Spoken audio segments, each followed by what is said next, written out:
Hello everyone, welcome you all. स्वागत करता हूं एक बार फिर से हमारे यूट्यूब चैनल विजडम वेल्थ में। देखिए, आज इस लाइव टेक्निकल एनालिसिस के सीरीज़ में मैं लेकर आया हूं टाटा मोटर्स को।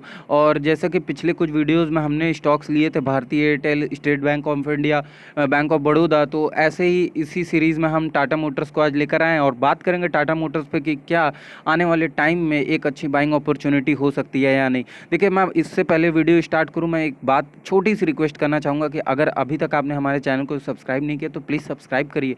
और भी हमको मोटिवेशन मिलती है आपके लिए ऐसे ही वीडियोस लाने की और टेक्निकल एनालिसिस शेयर करने की। तो प्लीज़ सब्सक्राइब करिए, लाइक करिए हमारे वीडियो को। और चलिए आगे बात करते हैं सबसे पहले कि क्या आने वाले टाइम में एक अच्छी बाइंग अपॉर्चुनिटी देखने को मिल सकती है कि नहीं टाटा मोटर्स में। तो सबसे पहले मैं लेकर आऊँगा आपको कि 3 आर के यहाँ पे टाइम फ्रेम पे आप जैसा कि देख सकते हैं। और 3 आर के टाइम फ्रेम को मेरे चूज़ करने का रीज़न ये है कि जो आप आपको टेक्निकल एनालिसिस अगर आप करते हो तो हमेशा हर पर्सपेक्टिव से देखना रहता है कि कौन से टाइम फ्रेम पे एक ब्रेकआउट, शेकआउट, ब्रेकडाउन और जो भी है आपको मिलता है वो देखने को, तो उसके हिसाब से आपको चलना पड़ता है। और मेरा मानना है कि हमेशा टेक्निकल एनालिसिस जो है सही नहीं होता, कुछ फंडामेंटल भी सही होते हैं। और टेक्निकल एनालिसिस तभी और ज़्यादा बूस्ट होता है जब कहीं ना कहीं फंडामेंटल का जो सपोर्ट है वो मिलता है। अदरवाइज ट्रेडिंग और शॉर्ट टर्म स्पैन के लिए जब हम इन्वेस्ट करते हैं तो एक टेक्निकल एनालिसिस इनफ है, सफिशिएंट है किसी भी स्टॉक के जो मैपिंग है उसको करने के लिए। तो चलिए यहाँ पे हम बात कर लेते हैं। सबसे पहले आपको दिखाना चाहूँगा यहाँ पे जो लाइव आप देख सकते हैं फ्लक्चुएशन हो रहा है ये प्राइस का, तो आप वो देख सकते हैं। और आज के दिन की बात करें तो 3 आर पे क्या सिचुएशन होगी और पूरे पैटर्न में 3 आर का क्या क्या रोल, कहाँ कहाँ रोल है, तो यहाँ बात करेंगे। देखिए, मैं थोड़ा सा आपको इसको मिनिमाइज़ करके दिखाना चाहूँगा इस चार्ट को और लेकर आऊँगा कि कहाँ से वो बाउंस बैक आया था। देखिए, कभी कभी क्या होता है, हमको हर टाइम फ्रेम पे हमको नहीं समझ में आता कि डे चार्ट पे अगर हम देख रहे हैं या वीक चार्ट पे देख रहे हैं तो हमको वो स्टेप नहीं पता लग पाता है कि इसने बाउंस बैक कहाँ से मारा इस स्टॉक ने। तो इसीलिए हम हर टाइम फ्रेम पे चेक करते हैं और देखते हैं कि क्या सपोर्ट जोन था जहाँ से एक ये स्टॉक ने बाउंस बैक मारा। तो यहाँ पे सबसे पहले आपको तो दिख गया होगा मैं जिस हिसाब से मिनिमाइज़ किया, और मैं यहाँ पे दिखाना चाहूँगा आपको। ये देखिए, इस लेवल पे यहाँ पे और यहाँ पे डबल बॉटम फॉर्मेशन हुआ। डाउ थ्योरी आपने पढ़ी होगी, और नहीं पढ़ी तो आप प्लीज़ मेक श्योर कि कमेंट करें और बताएं, मैं उसके लिए एक डेडिकेटेड वीडियो बना दूंगा। और आप देख सकते हैं यहाँ पे कहीं ना कहीं डबल बॉटम का जो फॉर्मेशन है वो हुआ है, और डबल बॉटम के फॉर्मेशन के आसपास से ही ये वापस जो है बाउंस बैक करके और एक अच्छा खासा अप मूवमेंट दिखाया है। तो हाल फिलहाल में अगर मैं बात करूं तो इस टाइम 90 के आसपास के मैं टारगेट को यहाँ पे दे सकता हूँ आपको, क्योंकि अभी जो मोमेंटम है वो टाटा मोटर्स का मुझे बुलिश लग रहा है। अभी 2-3 और टाइम फ्रेम पे मैंने चेक किया था तो उस पर भी मुझे बहुत सही आने वाले टाइम में 5-10 पॉइंट के संकेत दिख रहे थे। तो मेरा मानना है कि आने वाले कुछ टाइम में एक 7-8 पॉइंट मैक्स टू मैक्स मैं मानूंगा कि आपको मिल सकता है। क्योंकि देखिए, जो ऑटोमोबाइल सेक्टर हैं और ऑटो सेक्टर्स हैं वो नो डाउट हिट होने वाले हैं इस पेंडेमिक सिचुएशन में और इस पेंडेमिक के बाद भी। क्यों? जस्ट बिकॉज की जो रिजल्ट्स हैं सबके गिरने वाले हैं, सबके जो रेवेन्यू है वो गिरने वाले हैं। किसी तरह की सेलिंग नहीं हुई है, किसी तरह का कोई भी कार बिक्री, और जहाँ जहाँ खुल रहा है वहाँ देखिए, आप जहाँ इतनी बड़ी कंपनी है, मार्केट वैल्यूएशन करोड़ों करोड़ों का है, 44,000 करोड़ एंड ऑल, तो वहाँ अगर एक दो भी बिकेगा तो कि कोई असर नहीं है। इट्स लाइक ऊँट के मुंह में जीरा। तो इसीलिए मेरा मानना है कि अभी क्वार्टरली रिजल्ट्स जो हैं वो नेगेटिव रहने वाले।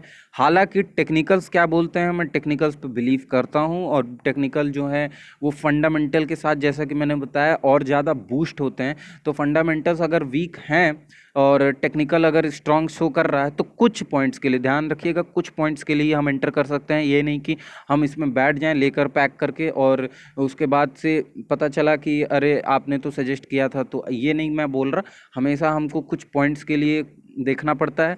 और यहाँ पे उसके बाद मैं दिखाना चाहूँगा कि आपको एक स्ट्रॉन्ग अपसाइड मूवमेंट देखकर, और उसके बाद से यहाँ पे सारे मूविंग एवरेजेस मैंने लगा रखे हैं 50, 200 और 50 के हाई लो क्लोज और सारे मैं लगा रखा हूँ। यहाँ के सब सारे मूविंग एवरेज से अभी फ़िलहाल के सिचुएशन में 3 आवर पे टाइम फ्रेम पे बात करें तो सबसे ऊपर चल रहा है। ठीक है, पहली चीज़ ये हो गई। दूसरी चीज़ की जो हम कैंडल्स देखेंगे यहाँ पे कहीं ना कहीं देखिए, यहाँ पे मैं जैसा कि आपको बताया कि 90 के लेवल्स को हम देख सकते हैं आने वाले टाइम में।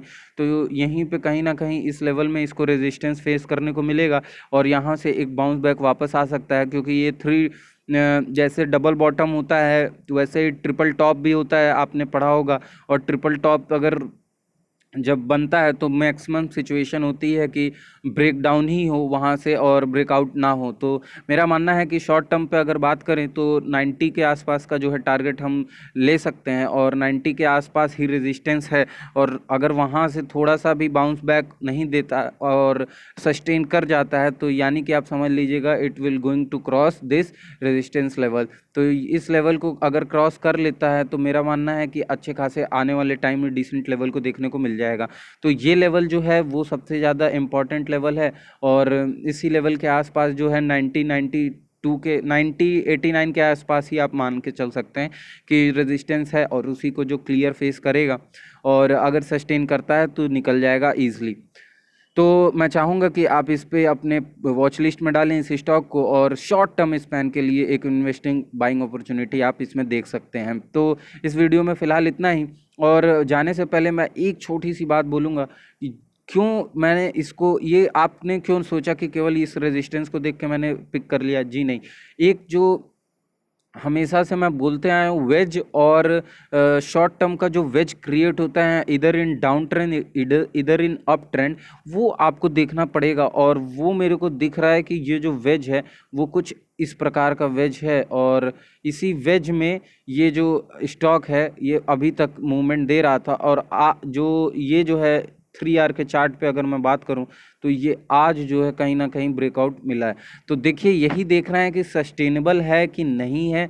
अगर सस्टेन कर जाता है तो हमको आने वाले कुछ 4-5 पॉइंट के लिए इसमें बाइंग अपॉर्चुनिटी देखने को मिल सकती है और अदरवाइज अगर सस्टेन नहीं कर पाता तो we can easily take SL and exit. So ये हमको देखना है और इसी इसी ये जो रेंज है इसी रेंज की मैं बात करने जा रहा था और इसी रेंज की वजह से मैंने इस स्टॉक को पिक किया। तो आपको ये देखना होगा कि ये रेंज ब्रेक कर दिया। अब ये अप साइड में यहाँ रेंज ब्रेक हुआ, आप देख सकते हो अप साइड में रेंज ब्रेक हुआ है। एक मिनट में थोड़ा सा और क्लियर, हाँ अप साइड में रेंज ब्रेक हुआ। ये अगर डाउन साइड में अगर हो जाता तो इसका मतलब यहाँ से जो बेयरिशनेस है वो इस स्टॉक में कंटिन्यू हो जाती। तो मेरा मानना है कि अभी हाल फिलहाल में अच्छा खासा एक ब्रेकआउट है और वॉल्यूम इंडिकेटर कुछ ग्लिच के कारण मैं नहीं ऐड कर पाया, नहीं आपको दिखाता। वॉल्यूम भी ठीक ठाक इस लेवल पे है।